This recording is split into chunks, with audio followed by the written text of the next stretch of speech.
this is Diana, the Wandering Sewist. Welcome to my channel.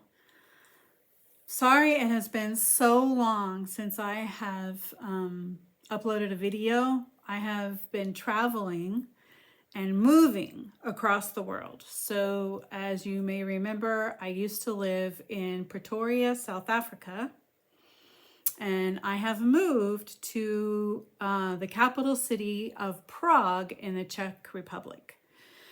In between my move from Pretoria to Prague, I spent 5.5 weeks in the United States visiting family and on vacation.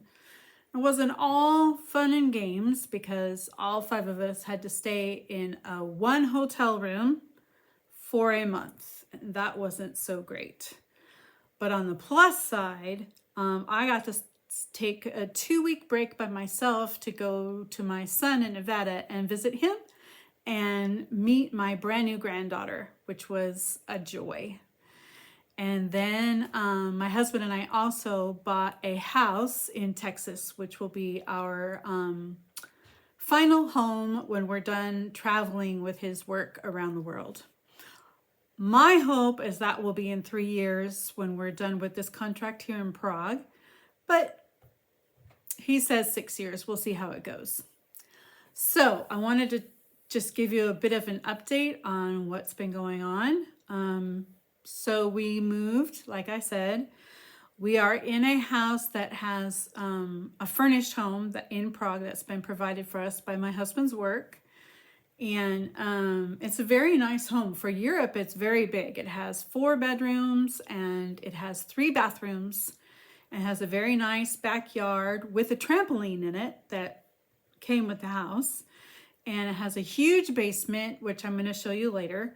And it has came with a ping pong table for the kids to play, which was really great considering they didn't have any of their own things when we first arrived here.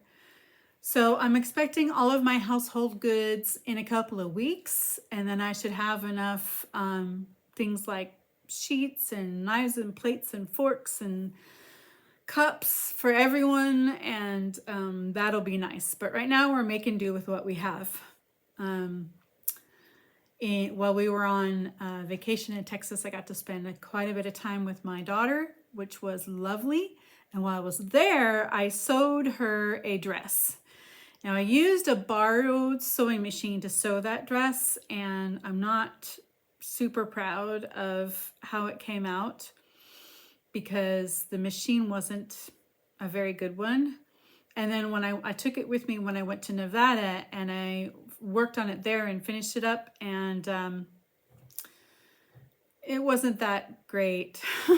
So I'm not super proud of that make, but she loves it. I've been asking her to send me photos that I can put up on my channel, but you know how it is when you make something for someone else.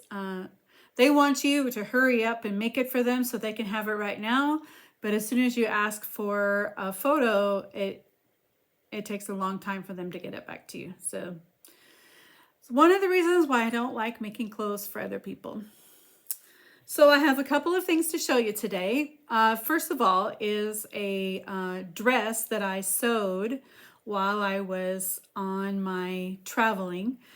And I did most of the sewing while I was traveling, and on 2 different borrowed sewing machines, one in Texas and one in Nevada. And neither one of them were great machines. And the problem is that there's problems. So I'm gonna reach for it right here. You may remember on my recent fabric haul that I showed you this sunflower fabric. It's a very soft viscose, and I think that was part of the problem, is that the viscose is so soft. But I made the Marnie. You can see the pleats here in the front, across the bodice in the front, and then they're also here on the sleeve. So I did make the full long sleeve version, and I made it into a dress.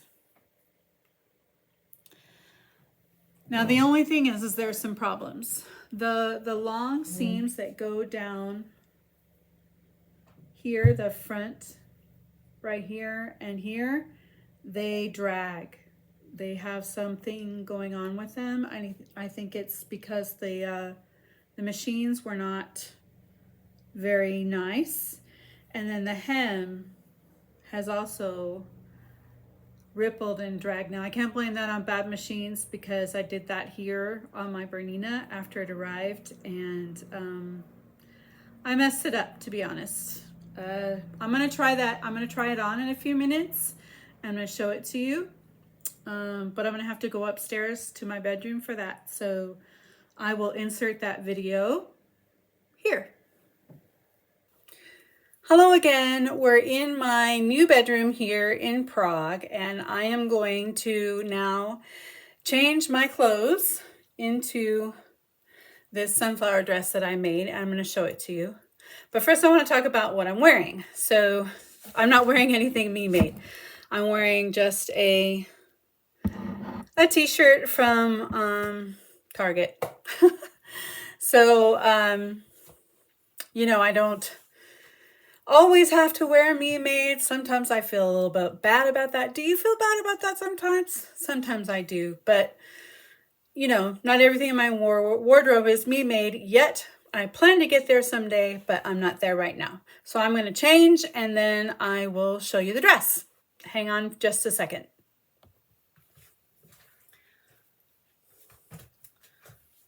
Hi again. So here we are in my bedroom in Prague, and here's the sunflower dress that is the Marnie by Tilly and the Buttons. So you can see I have the great sleeves, and they have the really nice pleats, which I love. And the bodice has the wavy pleats. And I love how it falls over. You see my dark bra under there, sorry. I love how the bodice falls. But I don't think this dress is that flattering to my figure. So right now I just have it styled with just some plain white sandals for summer. And even though right now in Prague it's August, but you still need a sweater. So perhaps they don't really get a summer, or autumn's coming early, I'm not sure. But I thought maybe I could put a belt around, and that would take away the gunny sack look and give me a little bit more of the shaping that I would like to have, because, you know, most of my life I've been a gunny sack person, and it's only recently I've had a waist, so I could wear it with a belt. I have some really cute, like, knee-length boots. I could wear it with tights and boots.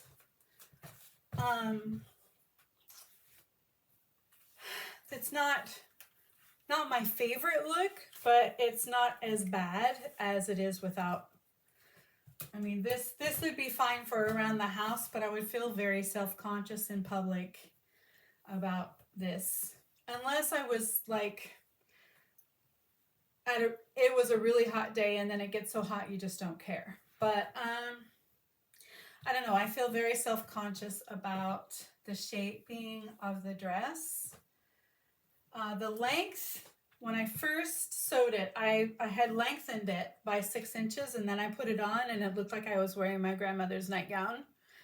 So I wound up taking that 6 inches back off, so now it hits right in just at my knee, or in the middle of my knee. I love the fabric. It may not be the best for my coloring, but the sunflowers, they're just so happy and beautiful. I just love them. And the problems that I was talking about is the dragging of these seams here. For some reason, now I press them within an inch of their life. I pressed and I steamed, and I pressed and I steamed. And you can still see a little bit when you get down towards the bottom. The seam is dragging up. And when I just pulled it out of the dryer, before I pressed it, these seams were so crunched up and pulled that it actually made the hemline go like this of the dress. Does anybody know what's going on with that? Was it the terrible sewing machines I was sewing on in America? Was it me? Did I pull it out of shape? What did I do? I'm just not sure. So I love the Marnie as a shirt. I have 2 Marnie shirts that I absolutely adore. But as a dress, I don't think I'm going to make myself another Marnie dress. I might steal this as a nightgown and just leave all the pleats off and make it, just do a short sleeve, leave the pleats off, and do this length and have it be a nightgown. But I don't feel all that comfortable in something that's like this. I feel it makes me look a lot heavier than I am, and that is not my favorite look. So what do you think? Is this dress a thumbs up, thumbs down? What do you think? Please comment below. Please like my video, share my videos. I'd love to have your opinion on this Marnie dress. What do you think? Is this for me or not for me? I'm not so sure. I'm going to try to have another video out this week for Friday Sews. I hope, provided that everything's going well here in Prague. You know, when you've just moved into a place and things are not set up the way you want, some curveballs can come at you. So that's why this video has been so long in coming, and I'm sorry about that, but you know, life happens sometimes. What I wanted to share with you is this fabric. You may remember that I bought some denim on my most recent fabric haul that I shared with you in Africa when I was still there. And it was this nice light blue color. At least I thought it was denim. It turns out that it's not, because I just washed it yesterday. I was going to make the Sew Over It ruby skirt, and I really, really wanted a denim skirt, very much. So I was gonna make it out of this, but I washed it, and it turns out that it's this very soft, see, it's a very soft, drapey, lightweight linen. It was mislabeled at the fabric store, and there was so much starch and sizing in it that you couldn't tell it was linen. But now that it's washed and there's no product in there, it's really obvious that it's linen. It's a very nice linen. Look at the texture in there. It's very nice, and I have a lot of it. I think I have, let me see,